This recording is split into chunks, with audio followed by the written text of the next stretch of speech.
about you is you have ambition to be great. My job is to coach you to get all that greatness out of you.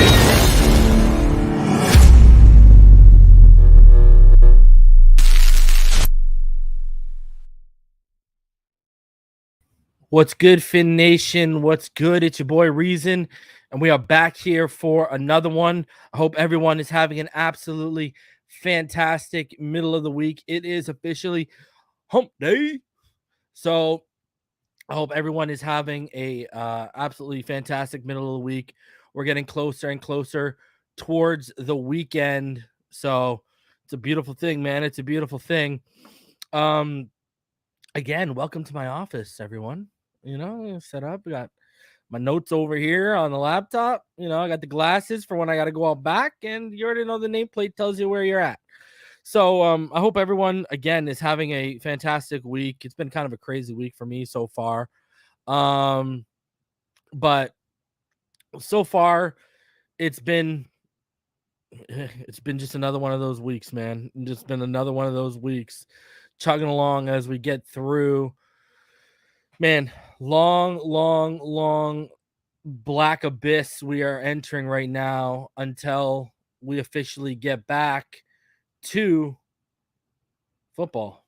It's a ways away right now. That's for sure, man. It is a ways away.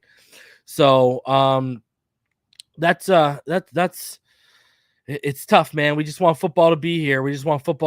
But one thing that did come up, well, a couple things that came up. I got a text. Me and Ballgame got a text from Richmond yesterday about the whole Bruce Smith, Tony Baselli thing, and we didn't think it would blow up to the way it's at, but I mean, it blew up a little bit. So we're gonna talk about that because he had a ton to say. We'll go over Bruce Smith's Instagram post, but he had a ton to say. And then you see Urlacher today on Pat McAfee basically saying, why the F isn't Zach Thomas in the Hall of Fame? Obviously, Minkah Fitzpatrick became the highest paid safety in the NFL today, so we'll talk about that. And interesting thing came out. The PFF put out, they do it annually every year, and they ranked our offensive line, and they ranked every offensive line in the NFL unit by unit. And so I'm going to show you guys where we ended up falling in that. And then it begs the question, like, what's the expectations this year? You know what I mean? And I've been pretty steadfast where, hey, I'm down to go from historically bad 32nd to hovering around 20. That's a big enough jump for me. So, yeah, and then we had a big update today on Raheem Mostert, and we'll go over that. And also, Bleacher Report put out a real interesting article in terms of literally they went team by team and said every team's biggest regret this offseason. And you'll be interested to hear what they said about the Miami Dolphins, because I'm sure there's going to be some that agree, but there's also going to be a lot of you that probably don't agree with it too. So very interesting stuff, man. Very interesting. So, but I do want to open up and talk about this whole Bruce Smith and Tony Baselli thing, because something about it really does kind of rub me the wrong way. I think it's an absolute, I said it on Twitter today, got like 300 likes or whatever. So it didn't do any huge numbers or anything. And but what's crazy is there was someone in the thread who was like Pro Football Hall of Fame Canton guy. I think that was literally his name. And he was defending everyone who was coming at Canton. He didn't respond to me, but he was in the comments defending everyone who came at Canton. And I think it's honestly a joke that look, we'll get into the Bruce Smith stuff and talk about what stemmed all this. But I think it's an absolute joke that Richmond Webb is not in the Hall of Fame. Now, I agree with everyone. Zach Thomas should be a Hall of Famer. But let's also, I don't know why we forget about Richmond Webb. You cannot talk about the left tackle position in the 90s without talking about Richmond Webb. Literally. I mean, the guy what, maybe Ogden and Munez from Cincinnati were better than him. Maybe that's it.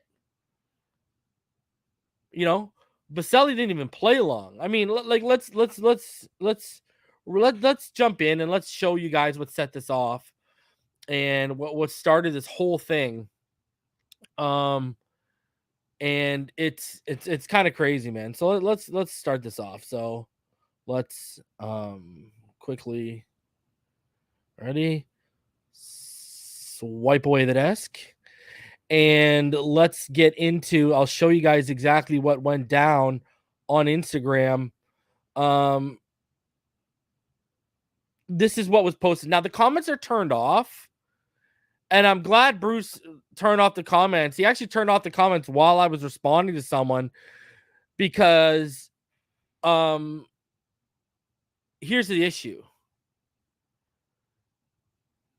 Richmond Webb's wife responded and thanked Bruce Smith for this, and people were coming at Richmond Webb's wife. Like, it was insanely toxic in the comment section. Anyways, this is what Bruce Smith had to say, and this is what we'll set off with. A large part of the campaign to promote Tony Baselli into the Hall of Fame seems to hyper-focus on a single successful performance he had against me in a 1996 playoff game. On the one hand, I'm quite flattered to be considered the gold standard by which another player's game can be measured to determine his qualification to the Hall of Fame. But on a more serious level, I and other Hall of Famers believe it sets a horrible precedent to negatively zero in on a standing member of the Hall's play in order to validate the candidacy of a nominee. The Hall of Fame is an exclusive fraternity that follows a tactic code of conduct which fosters respect and brotherhood between its members. Given the opportunity, any Hall of Famer could use his credentials to boast about his dominance over another member, but such behavior is deemed inappropriate because of the friction and discord it could create within the group. Maintaining harmony and goodwill in the Hall of Fame is paramount, and it is precisely why player campaigns have historically been presented respectfully and thoughtfully, allowing the candidate's stats and complete body of work to speak resoundingly for itself. Resorting to underhanded tactics like targeting a Hall of Famer and hyping a one-game matchup to bolster a nominee's merit, as some of Tony's supporters have done, undermines the integrity of the Hall's election process. It also invites otherwise unnecessary commentary and scrutiny around that candidate's worthiness of becoming a member of the Hall of Fame. Since Tony's advocates have slid headlong down the slippery slope and dragged me unwillingly along, I have a few thoughts to share. Tony was a formidable opponent during his brief career, but I find it difficult to compare the totality of his body of work with those of the NFL's greatest left tackles. With the exception of the legendary Anthony Munez, Jonathan Ogden, Will Reff, and Walter Jones all protected the blind side of the quarterback for 12 seasons or more. In Jacksonville, Leon Searcy bore the audacious task of protecting Mark Brunell's blind side, while Tony benefited from protecting the extremely talented, mobile, left-handed quarterback. During my 19 years in the NFL, several outstanding left tackles, such as Bruce Armstrong, Richmond Webb, and Will Wilford, all had stellar games against me. Perhaps they, too, would be wise to build Hall of Fame campaigns highlighting that fact. Signed, Bruce Smith, Hall of Fame 09, NFL 100 team all-time sack leader.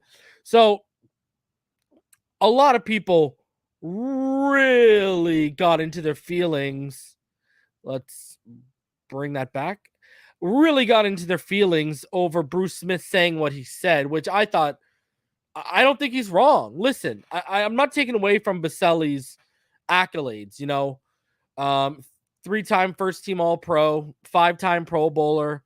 He was on the Pro Football Writers of America All-Rookie team as a rookie. He was on the 1990s All-Decade team, and he's basically in that Jaguars Ring of Honor. All right, so I get that. All right, but here's the thing. He only played for 6 seasons in the NFL. Now, impressive that 5 of the 6 he was a Pro Bowler and he was a 3-time first team All-Pro. Impressive.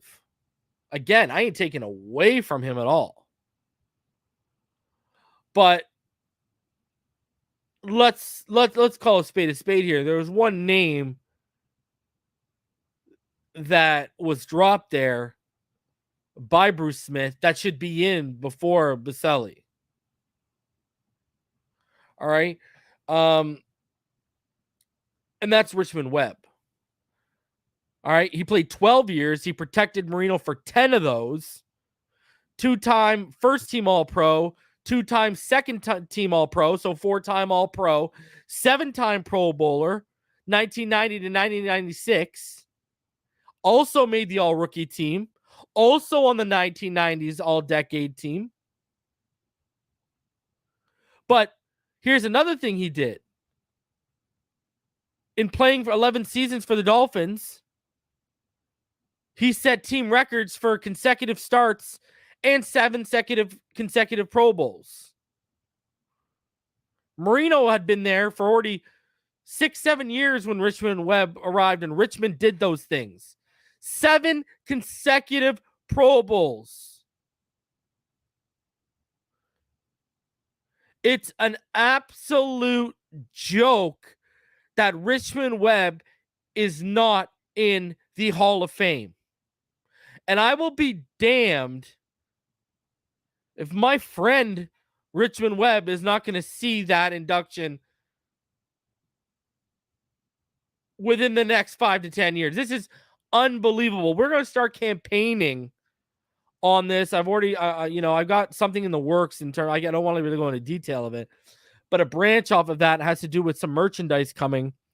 And I think we're going to start. I've already got, if you're a member of this channel, you right now have a Richmond Webb emoji at your capability with the gold Canton jacket on right now. And you need to spam that right now in the chat.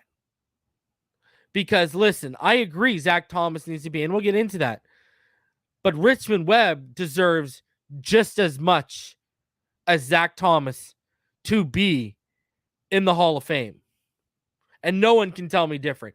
You cannot speak about the left tackle position in the 1990s without talking about Richmond Webb. You can talk about it without Tony Baselli. Here's the thing. I can talk about it. To me, the names are Anthony Munoz, Ogden, and Webb. Those are the guys in the 90s. So, I don't know, man. I think it's an absolute travesty. That's what I come taking away from all this. It's like, even Bruce Smith mentioned Webb. And even Bruce Smith gave more props to Richmond Webb because remember what he said. Baselli had one performance. Richmond Webb had multiple. He said stellar games, plural. So I think it's an absolute joke. Honestly, I think it's a joke that he is not in the Hall of Fame. And we need to change that. As a fan base, we need to change that. This man protected Marino's blind side from 1990 to when Marino left. A number 9 overall pick. Guys, he was light years better than Jake Long. He's light years better than Tunsil was. The only one who's in Richmond Webb's realm that's played that position hasn't even played a snap for us yet, and that's Teron Armstead. Richmond Webb deserves this honor just as much as Zach Thomas and more than Tony Baselli. I'll go on record. You can say Reason said that. I don't care. Bring all 3 Jaguar fans in the world and bring them to my channel and let them have it out with me. It's an absolute shame, and it's a travesty, and quite frankly, it's a joke that Richmond Webb is not in the Hall of Fame. And the same goes for Zach Thomas, too. It's a joke Zach's not in there. It's an absolute joke that Zach's not in there. Now, I will say this. This is the difference between Zach and Richmond, people. I think the list is shorter. Not by much. But I think the list is shorter of left tackles that were better than Richmond Webb during his era than Zach Thomas during his era. That's the only thing I'll say. But both were top 3, top 5 of their era. Doesn't change the fact. You still can't talk about the linebacker position during that time frame without talking about Zach Thomas. Especially at Zach Thomas's size. Zach Thomas changed the game for a lot of middle linebackers. A lot of Mikes in this league that came after him. So, I mean, like, let's be honest here. So, I mean, and the fact that, Urlacher's in there over Zach, and what is it? Because the Bears went to a Super Bowl with Rex Grossman and Kyle Orton? Is that why they're like, oh man, if a defense can lead those jabronis to a Super Bowl, throw them in? Is that what we're doing here? So I don't know what the whole, because I mean, when you look at the career stats, when you look at the numbers, I believe the only big difference is Urlacher had more sacks. And it's what I go back to, right? I've talked about this, especially with defense. And this is what kind of Richmond is falling under, right? With middle linebackers, I've always say, especially with linebackers, tackle stats need context, right? Like if they're 4 or 5, if those tackles are 4 or 5 yards downfield, what good is the tackle, right? But at the same token, there's no real stats. There's no real statistical evidence to support tackles or offensive linemen in the NFL. There just isn't. Right? Like pancakes, you know what I mean? You can't, the tape, you got to sit and watch the tape. And a lot of these people are freaking lazy. So what they'll do is they'll just championship teams or whatever the case may be, they'll just plop them in. But put on the tape of Richmond. Right? Like with that position, you really need to watch the tape. Like at least with middle linebackers, you got tackles, interceptions, sacks, pressures, what's it called? Pass breakups, run stops, etc. With tackles, there's not nearly as much statistical evidence that you can pile on. You got to put on tape. And I think we're learning that the people in Canton are quite lazy when it comes to actually going back and watching these guys. So that's what the crazy thing is about it. But it was refreshing today. If you guys did miss it, we're gonna get into it here. Brian Urlacher actually went on Pat McAfee today, and he defended the homie Zach Thomas a little bit. And see, another problem with the Zach Thomas thing is, here's the issue: Armando Salguero is the one that's selling him to the Hall of Fame committee. That's your issue. That's 110% the issue. You got a jabroni like Armando Salguero out here.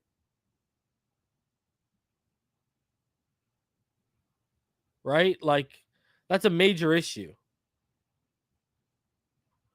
So, I mean, I think we need better people going to bat for these guys.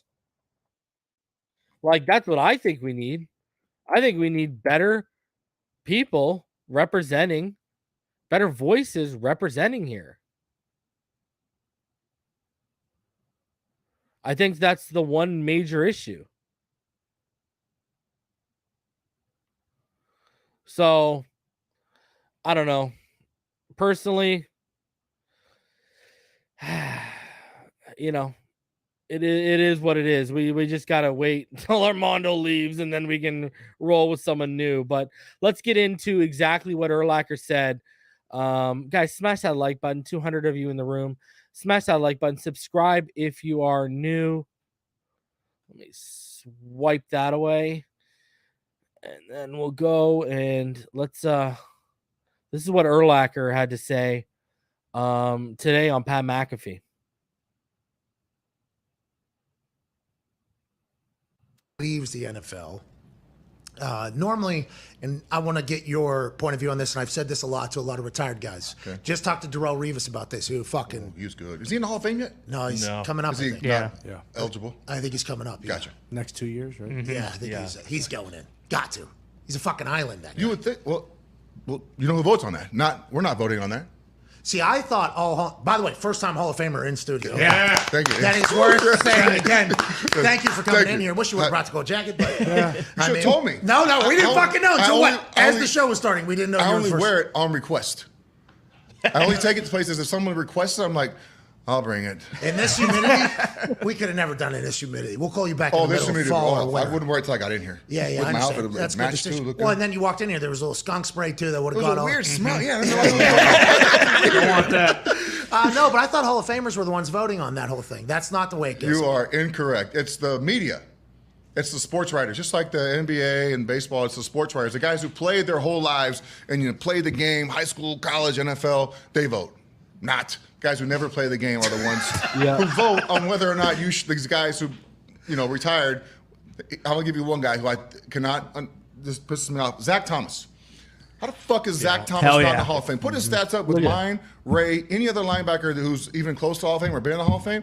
He's right there with us, if not better. In Why is every he not category. in, you think? I don't. He Maybe doesn't have a because good he's 5'10". I don't know. Honestly? I have no idea. I don't know. I don't get it.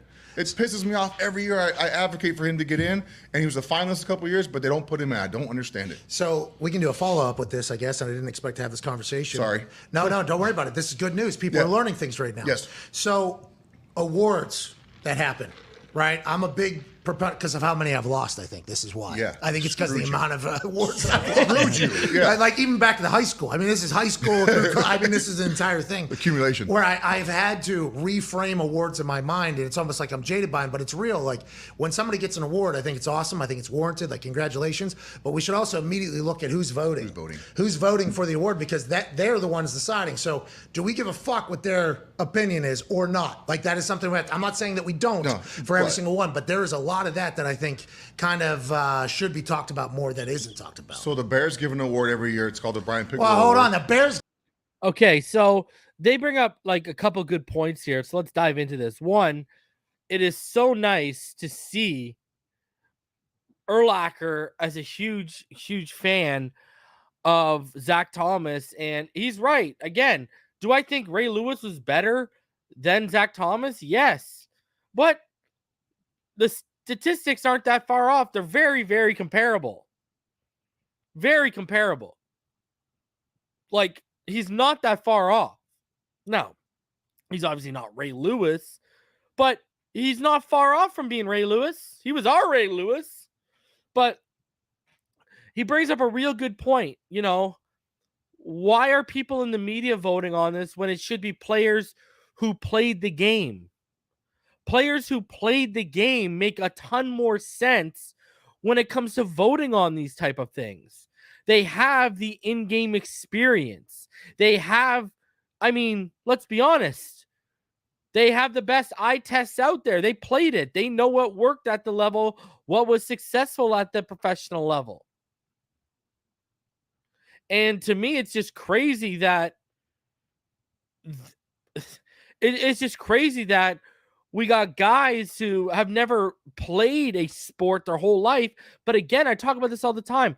Guys who don't know the game, but they have their jobs because they know where to put the period and the commas.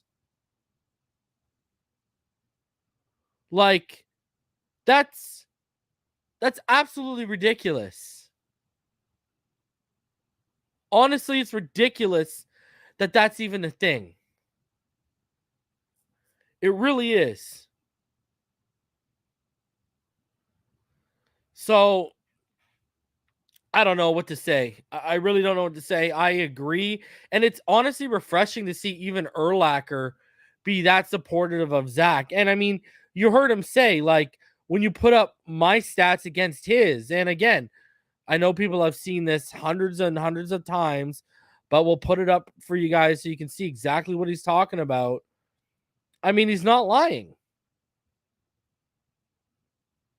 He's not lying. Right? Only 2 games more started. Over 400 more, almost 400 more tackles. But the thing is, Urlacher's got twice as sacks. I keep telling you guys, that's the problem. Sexy stat watchers. Right? He's got more interceptions. He only got 5 more interceptions, but that boy, because he hit like a truck, Thomas, got 5 more forced fumbles. They both got 0 Pro Bowl rings. Sorry, Super Bowl rings. Only 1 more Pro Bowl to Urlacher.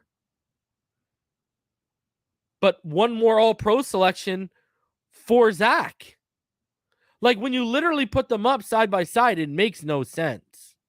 Like, it literally makes no sense.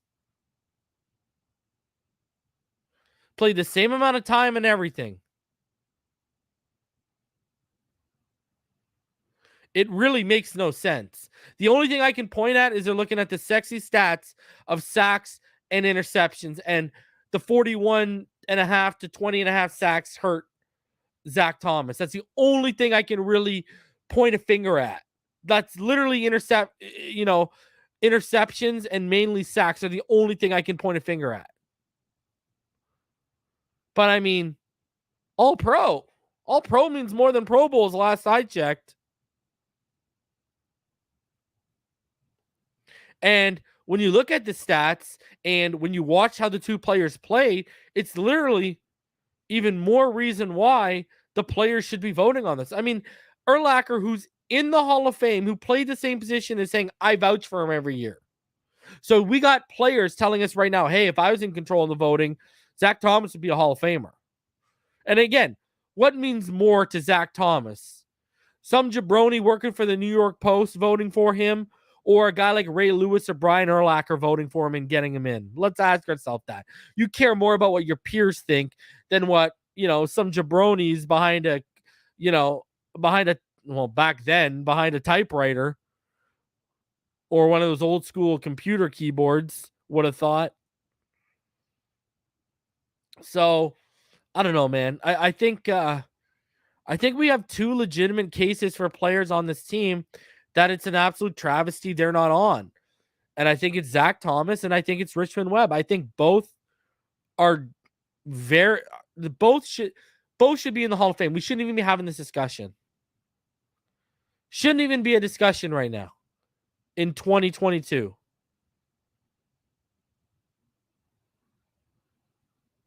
Shouldn't even be. So I don't know. I don't know what jabroni at the Hall of Fame's door I got to knock on. Where's this guy? The guy who always shows up. You know that guy? The guy who always shows up. They always have him in those little clips and he shows up and he's the one who announces, oh, you're going to be in the Hall of Fame. That guy. Show me where this jabroni lives and let me talk to this guy for a minute. I'll set him straight. You give me 10 minutes with that guy and you can bet your bottom dollar the homie Richmond Webb and Zach Thomas, they're going to be in the Hall of Fame when I'm said and done with that guy. Guy's always so happy knocking on doors. Come knock on my door. See what happens when you knock on my door, eh? When I answer the door in my Richmond Webb jersey wrapped around my head and my Zach Thomas jersey on my chest. So, and some people are asking, how do we change it as fans? Simple. Tweet it, Facebook it. We actually have to start. If you really want something, I think we should. I'm thinking about it. I think we should start a petition specifically for Richmond Webb. Zach Thomas has already been a finalist. Zach Thomas is already on their radar. Richmond Webb clearly isn't on their radar yet. So we just need to make them aware. Like, I tagged the Pro Football Hall of Fame when I called them out today, and it got like almost 300 likes, got a whole bunch of responses. There was some Pro Football Hall of Fame Canton guy, was literally his name, responding to anyone who said anything bad about Canton. And, you could tell he probably works in the building. So we just gotta get it out there that they deserve it. That's it. So I'm thinking of petition and maybe some shirts and some merch. So that's what I've been thinking about. But we're going to see how it goes because I got to get on top of it and find out when the voting period is. So I want to start at the beginning of the voting period. I just want to start hammering it. So Tony said that guy retired. You have to give the new guy. Get me anyone at the Pro Football Hall of Fame. All right, now I wanted to show you guys a clip. We got a couple things I want to go over. I want to show another clip here, and it was from Josh Mosier and he usually has a weekly segment with Drew Rosenhaus, and I want to show you guys what Rosenhaus had to say. This is after the pod aired with Tyreek and everything like that, and I wanted to talk about this. I meant to play it yesterday, but didn't get around to it, so let me play this segment for you guys. Your client, Tyreek Hill, you orchestrated the trade to bring him here to Miami. I see you smiling right now. How is he settling into South Florida? Really good. I mean, he loves it. He's been very outgoing in terms of he's bullish on Tua. Has had a lot of great things to say about him privately to me and everyone else, and publicly. He's a big fan, if you will, of Tua's, and Tua's made a great impression on him, and Tyreek loves it. I mean, he trains here in the offseason. Miami was like his home away from home, so now he gets to live here. And let's play that one more time for all the haters. I see you smiling right now. How is he settling into South Florida? Really good. I mean, he loves it. He's been very outgoing in terms of he's bullish on Tua. Has had a lot of great things to say about him privately to me and everyone else, and publicly. He's a big fan, if you will, of Tua's, and Tua's made a great impression on him, and Tyreek loves it. I mean, he trains here in the offseason. Miami was like his home away from home, so now he gets to live here. And I mean, people want to hate on this guy, but it just sounds like to me that right now Tyreek is happier than a pig and you know what. I mean, he's telling Rosenhaus privately how much he likes Tua, and I don't know if you saw, guys, but Tyreek just posted another video of himself over at Tua's house with Tua's big ass dog. He just posted another video. So clearly these guys are forming some kind of bond and kinship. And like I've been saying since the moment we've been hearing him, we're past the stages of building the confidence, okay? He's just being transparent. That's literally what this has come down to. He's just being honest with us. I truly think he's looking forward to this season with Tua Tagovailoa as his quarterback. And I know that doesn't sit well with some people out there for whatever reason, but I think that's what he's truly looking forward to. And I think they're building something here. And I still say Waddle's going to reap the benefits of this. Waddle's going to be hands down the best number 2 in the football this year. That's exactly what I expect. So I still think, we're all talking about Tua and Tyreek, but don't forget about that boy Jalen. He cut the dreads because he means business this year. And Jalen coming for that ass, all right? I honestly think Jalen was on the verge of becoming a top 10 number 1 receiver in the NFL if he wasn't already after what he did last year. I think he was going to be on the verge of coming out without Tyreek in the building. Now Tyreek in the building is just going to make him the hands down best number 2 in the NFL. I keep going back and forth. I keep telling you guys this. Tyreek's never had a Jalen Waddle. DeMarcus Robinson, Mecole Hardman, they ain't Jalen Waddle. Sure, they're fast. First of all, they ain't Jalen Waddle fast. Second of all, they don't have the hands or the route running ability, the ball tracking ability, or the explosiveness with the ball in their hands like Jalen Waddle does. They just don't. This is the best number 2. The previous best number 2 he ever had was Sammy Watkins. Jalen has more traits and offers more as receiver than Sammy does. Sammy, great route runner, great ball tracker, great hands, not so fast. Not so explosive. But that's what Jalen is all that and a bag of chips. So, I mean, I can't wait. I'm looking so forward. I'm looking just so forward to this. I tell you, man. I can't wait. I honestly can't wait to see what Jalen Waddle does with Tyreek now added to that room. Everyone focus on Tyreek and Tua. Stop sleeping on that boy, Jalen Waddle, man. All right. PFF came out with an article, and it made me beg the question of what the expectation should be in this year, in year one of this McDaniel offense for our offensive line. So they do this yearly, and they came out with their offensive line rankings, and they did it in tiers as well. So the trenches, it may not be sexy, but it's been the cornerstone of countless championship NFL teams over the years. This is why before we drafted Tua, before the draft even happened, people, when I was only on TD Finstock and hadn't started my channel yet, I told each and every one of you, build the trenches. I don't care if you draft Herbert, Burrow, Tua, whoever, because if they fall on their face, the trenches are built and the next guy can just slide right in, whether it's a vet or another rookie. You can scheme away a lot of holes on a football field. Offensive line is not one of them, and we've learned that the hard way. The people who didn't listen about Austin Jackson and Eichenberg last year. Unaddressed holes up front will come to roost. Let's dive into PFF's grades and data to rank and tier all 32 NFL offensive lines ahead of the 20. They do this every year. So they have the Philadelphia Eagles as the number one offensive line. All right. And tier one is basically minor or no weaknesses. Cleveland Browns, number two, Jedrick Wills. Remember, he was my number two tackle coming out of that draft with Tristan Wirfs. This guy's an absolute stud. Came out as a right tackle. They shifted him to left, and he's just a stud because they signed Jack Conklin. So, number three, Detroit Lions, because I told y'all, everyone was, oh, Reason, you're so high on Penei Sewell. Look what Greg Russo did to him in the preseason. Bruh, bruh, bruh, bruh, bruh. Oh, yeah?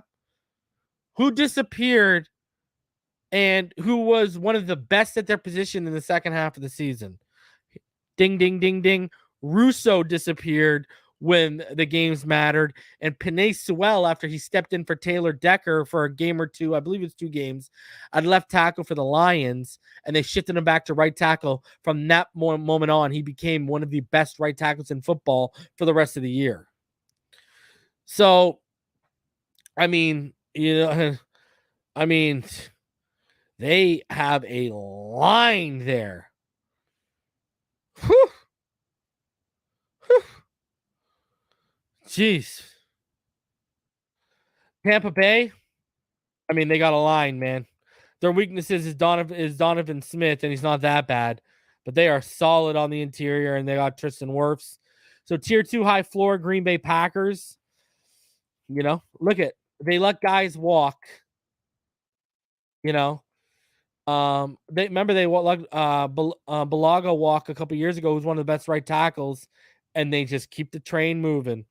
Dallas Cowboys, keep the train moving. Guys have been injured since that, when everyone considered them the best line in football in like 2018.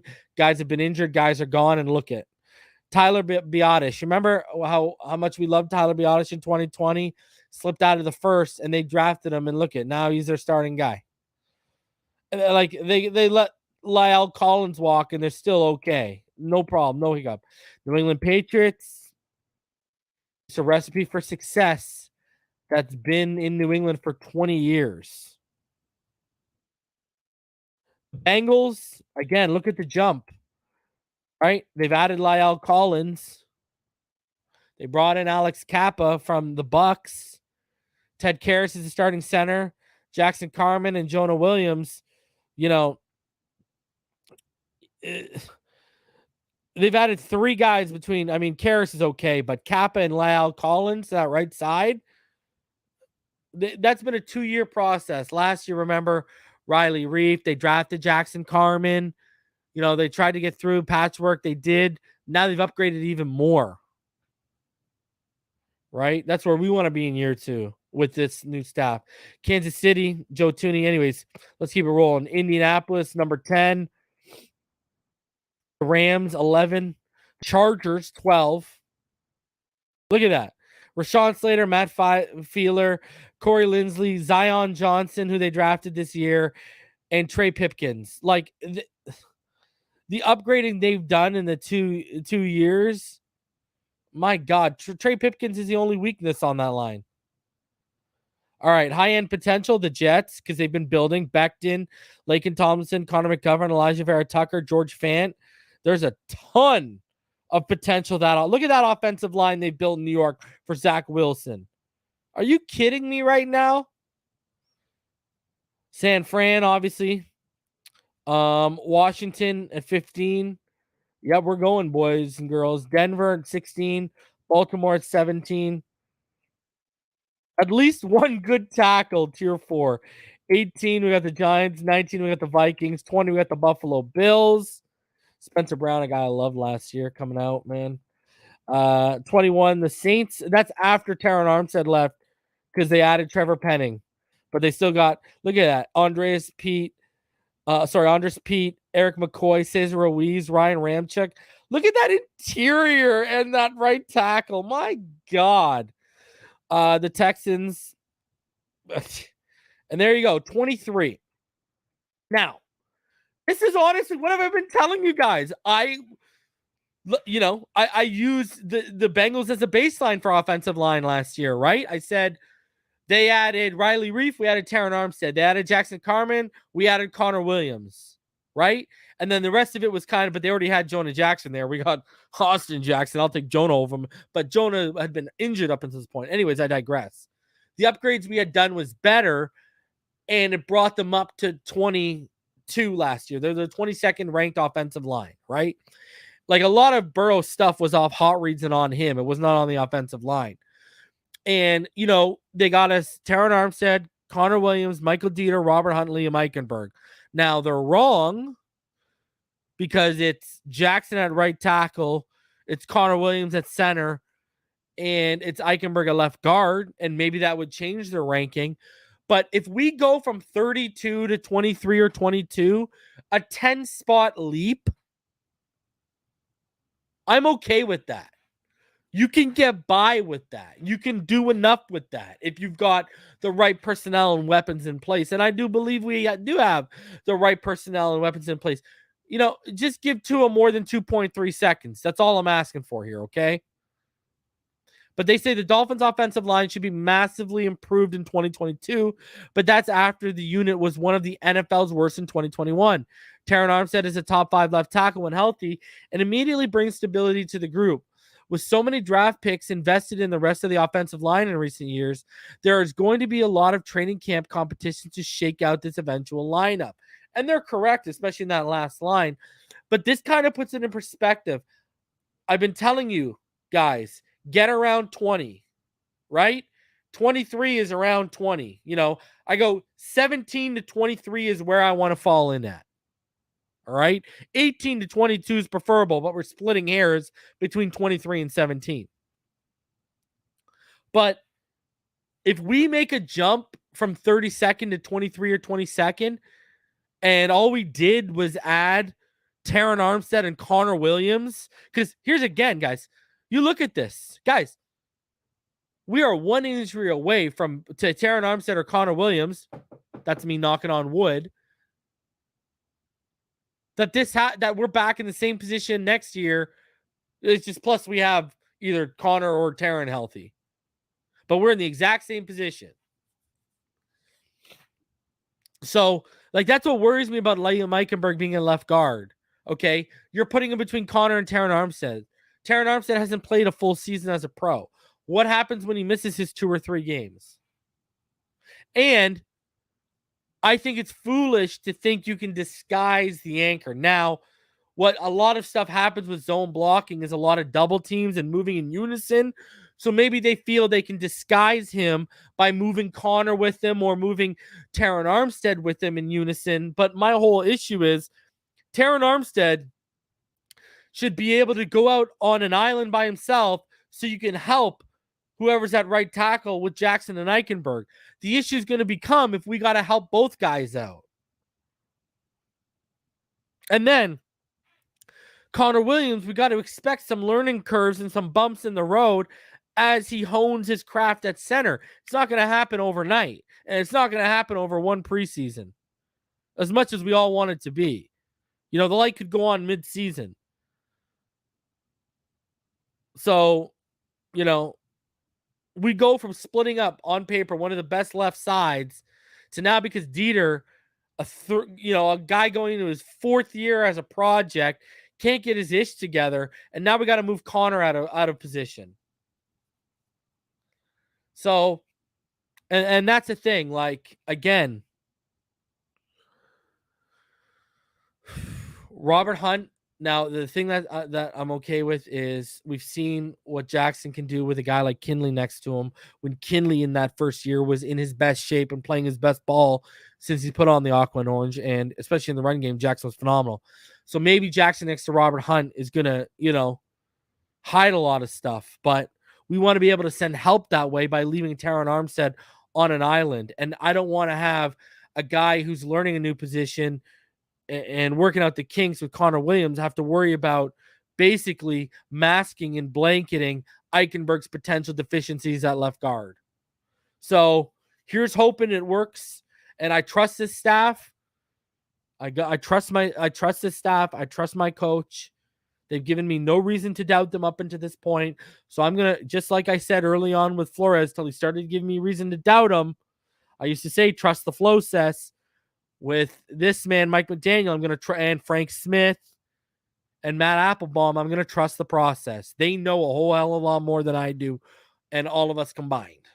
So I'll trust the process until, like what happened with the previous regime, my concerns start becoming a reality.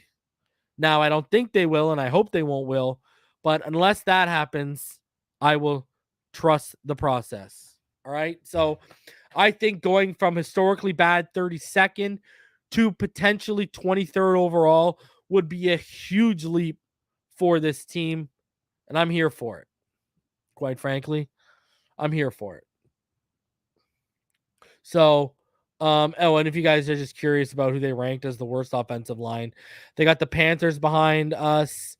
They got uninspiring Arizona. Imagine if we would have got Rodney Hudson last year. Oof, I don't know how good he'd be in this. Jacksonville. And I mean, they've added, Brandon Schriff and Luke Fortner. And we'll see. Tennessee. Atlanta. And then problematic. They got the Raiders. What a fall they've come from. Holy boy. Denzel Good and Colton Miller are the only guys worth a damn right there. Dylan Parham will be good, but I don't know if he starts. If I would start him year one, he's more of a project. He can play center or guard. Pittsburgh's an issue. James Daniels. Oh my God. The Chicago Bears. Now I think Kevin Jenkins is going to be one of the best right tackles in football, but you look at the rest of it. Oh my God. And then they have the worst offensive line in the league as the Seattle Seahawks. Now, I think this offensive line can surprise the hell out of people. I mean, I think Charles Cross is going to be a stud. Everyone knows I think Abraham Lucas is a stud. Gabe Jackson was a stud with the Raiders, but he's not the same guy he was. Obviously, Austin Blythe is and I like Damian Lewis when he's coming out of LSU. I think this line, I think this line, obviously, he's got question marks because your most, the stud on the offensive line is Charles Cross, and you haven't seen him take a snap yet. Same with Abraham Lucas. But I think this line might surprise people. I don't think it's going to be that bad. I really don't. So, but anyways, again, if the Dolphins can make a jump from historically bad 32nd to 23rd, I think we'd all take that. We would have all taken 23rd last year because guess what the 23rd ranked offensive line last year would have equated to? More dubs. And you know what more dubs would have led to? Playoff berth. We weren't even 23rd in 2020. I would have taken 23rd in 2020 because we probably would have won 11 games instead of 10 and made the playoffs. Right? We've upgraded an offense that was stagnant with incompetent personnel and, quite frankly, some incompetent players on it. Looking at you, Jesse Davis. We've upgraded all this. And this has got to add more wins just on the offensive side of the football this year. Just offensively, we should get more wins, let alone what our defense does. Because if our defense does its thing, like it did over the last 8 8 of the last 9 games last season, we're going to be in real good shape, boys and girls. That defense comes out, guns blazing, we're going to be in real good shape. We're going to be in real good shape. Smash that like button, guys. Subscribe if you're new. On our way to 8,300. Just over 1,700 until we reach 10,000, baby. Let's get there. Update for you guys, because I know the run game has been a big topic, especially on this channel, because other than Zaquandre White, we haven't heard much about it, other than a random Salvon Ahmed wheel route or break off here and there during OTAs and minicamp, other than Zaquandre White. So Raheem Mostert provided a positive update on his offseason knee rehab on Wednesday morning.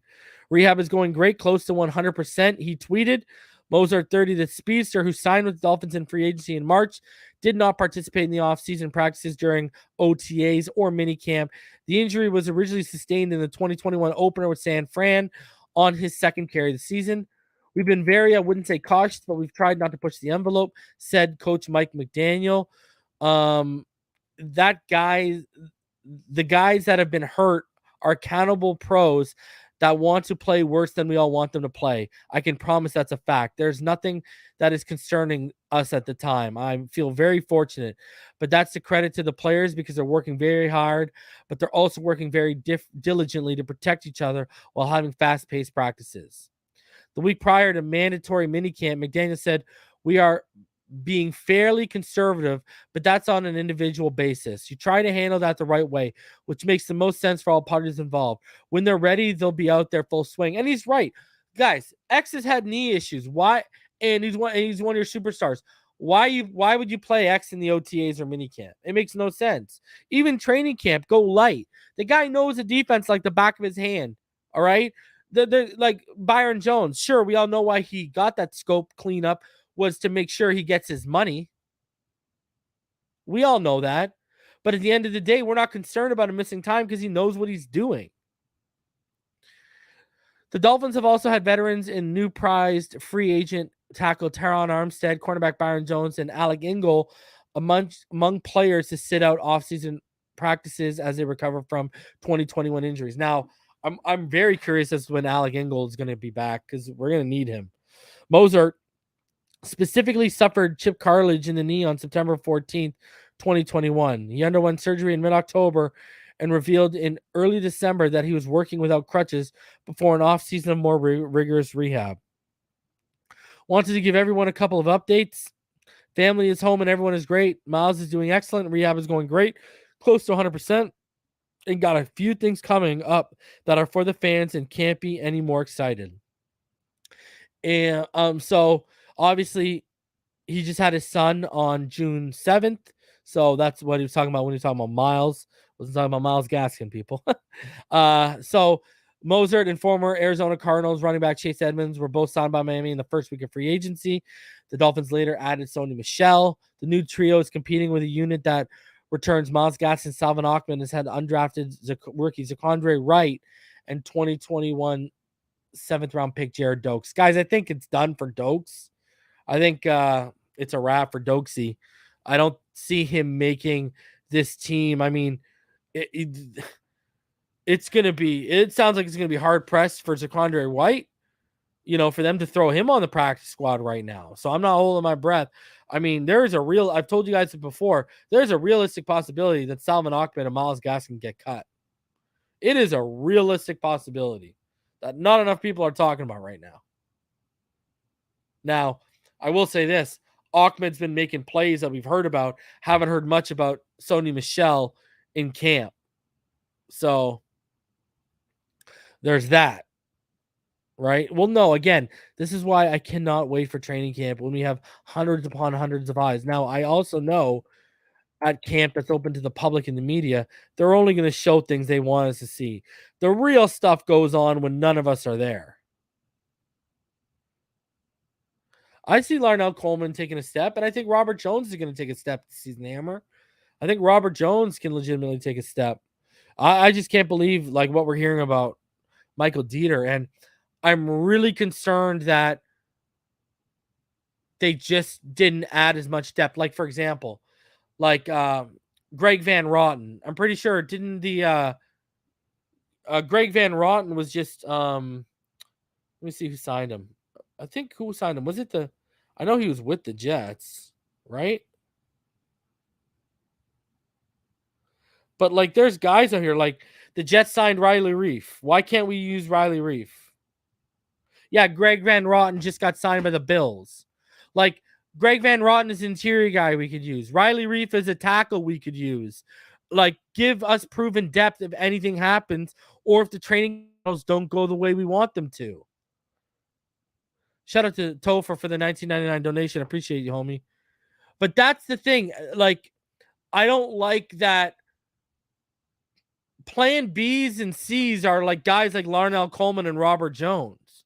Plan B's and C's are going to be guys that are probably going to we already know are going to get beat out heading into camp, not legitimate close competition. Like Darrell Williams. Why aren't you signing a Darrell Williams guy? See what he got. If he doesn't work out, cut him. You can be signing these guys at deals where if they don't show you what you want in training camp, they're gone. They're gone. But like Greg Van Roten,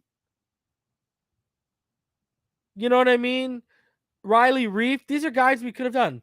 We could have used. You know? Injuries happen. See, my thing is, here's my thing. We have a good mix of veterans and youth on this team, not on the offensive line specifically. It's too lopsided. It's literally Terron Armstead, Connor Williams, and then a bunch of youth. That's it.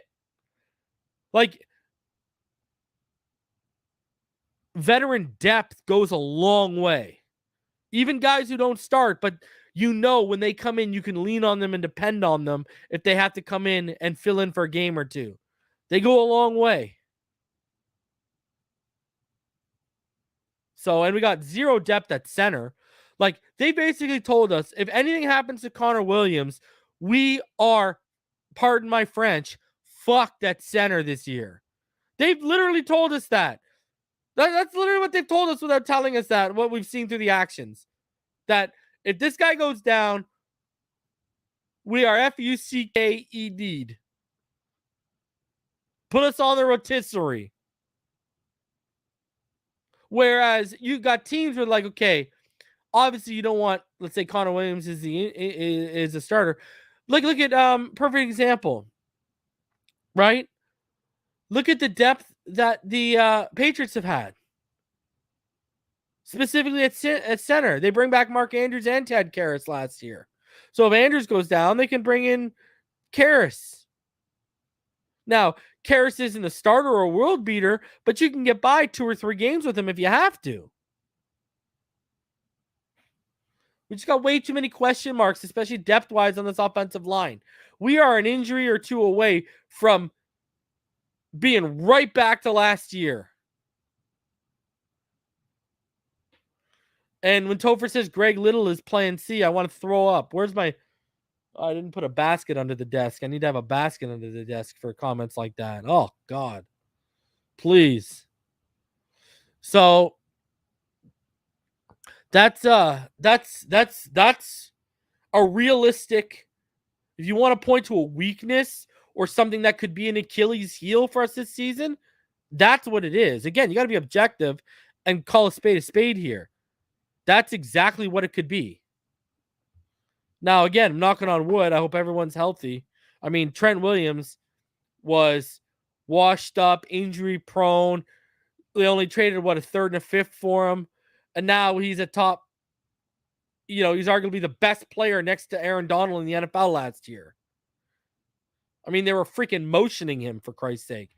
Rejuvenated in this system and elevated to another level. That's why I said Terron Armstead's already a top 3 tackle.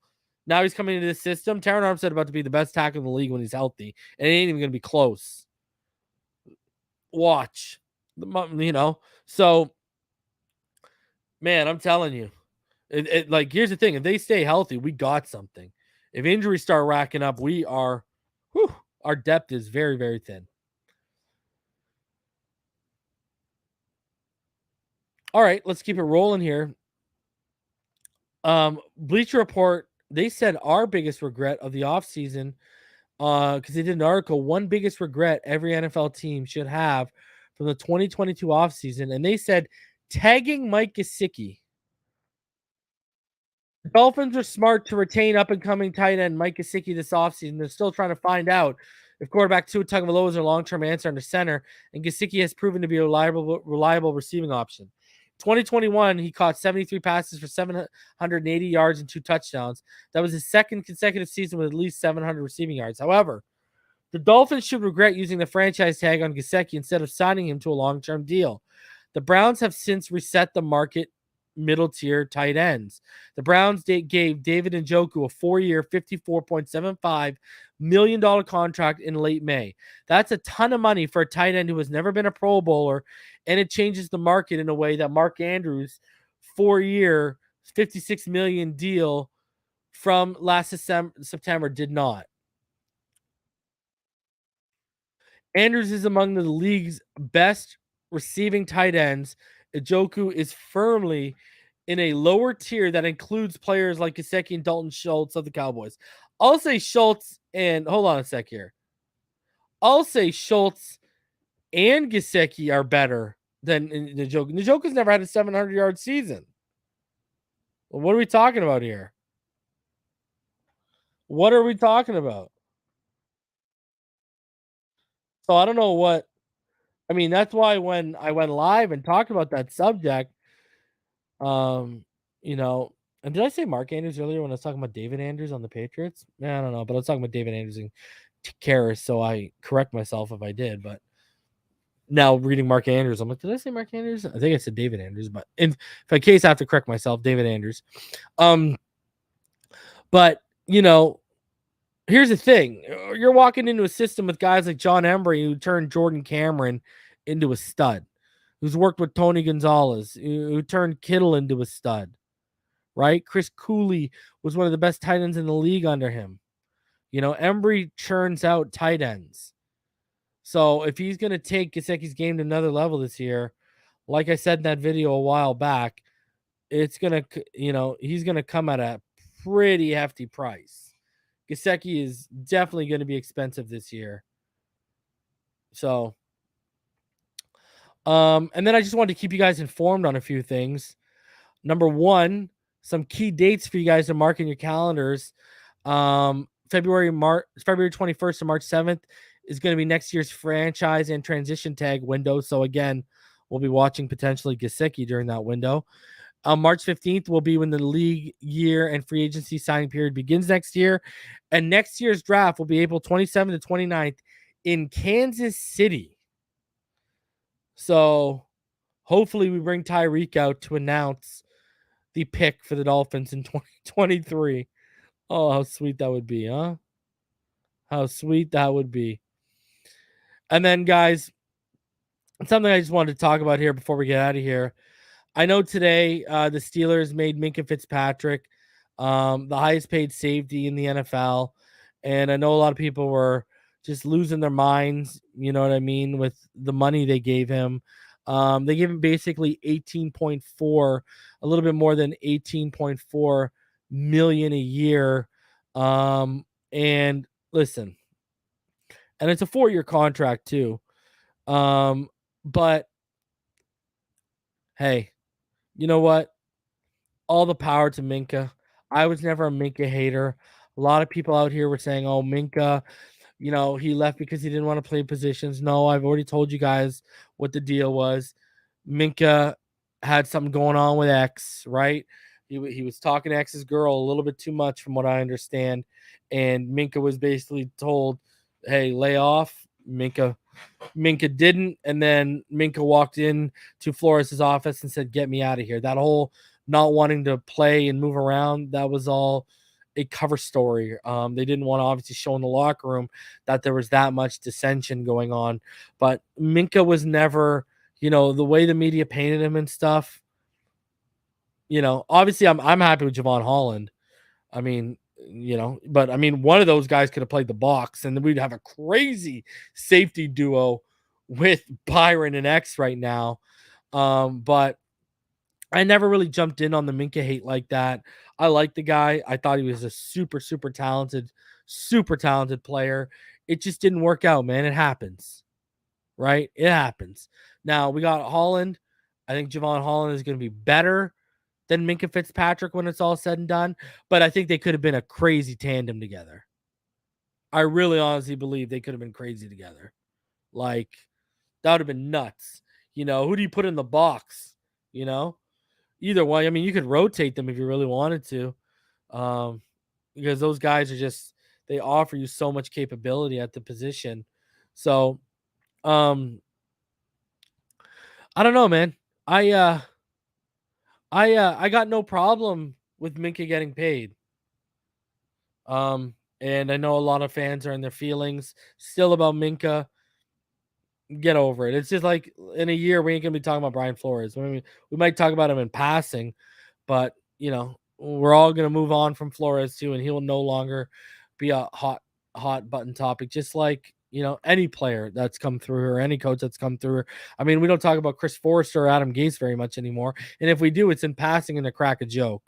So, you know, I'm not gonna get bent out of shape for some young kid, you know, taking a step into playing greatness and getting paid. So good on Minkah.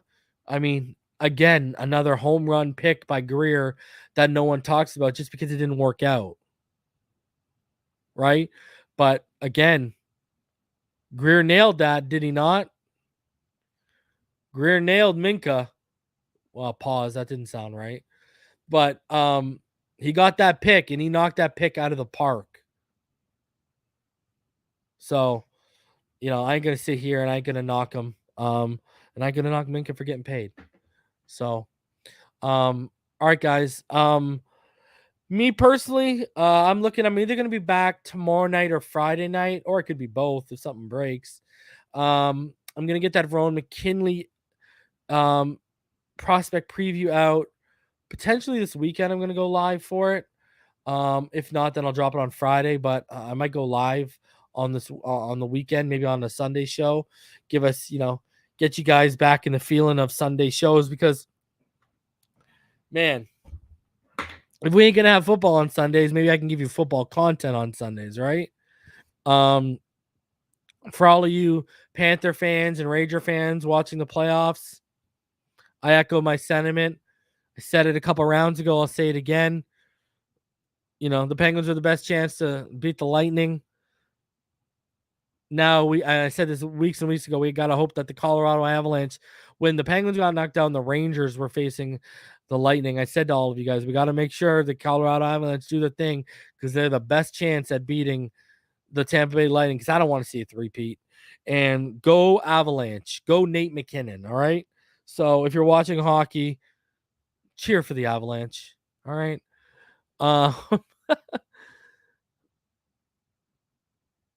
Appreciate you guys for liking the show, man. Appreciate it. But all right, I'm gonna get out of here. Again, I'm gonna be back either tomorrow or Sunday. Verone McKinley prospect preview coming. I'm gonna have David Feronas on the show very soon. Either obviously on one of those next two shows or next week. Episode 500 is only a couple episodes away. So I'm trying to work and see if I can pull something last minute off for episode 500, get something special. We'll see if that works out. It is what it is, man. Something special going to happen for 10K though. I'm going to do a big giveaway when we get to 10,000 subs, man. I'm going to do a big giveaway. So, and I'm going to do a couple of them. So I'm going to do probably 2 or 3 people are going to get something, not just one. So, all right. Appreciate all you. Smash that like button. All right. Help me with my friend Al, Algorithm. Smash that like button. I need y'all to smash that like button. Subscribe if you're new. Share the content if you can. Appreciate each and every one of you. I love each and every one of you, even the haters, because you make me just get better. But I will see all of y'all either tomorrow or Thursday or on both days. But expect me, especially if there's news to talk about. All right. I appreciate all of y'all. I will see you guys on the next one. Until then, appreciate you, Irving, with the 99-cent donation. Until then. Until next time, stay happy, healthy, safe, and blessed. You already know what time it is, baby. Fins up all day, every day. See y'all.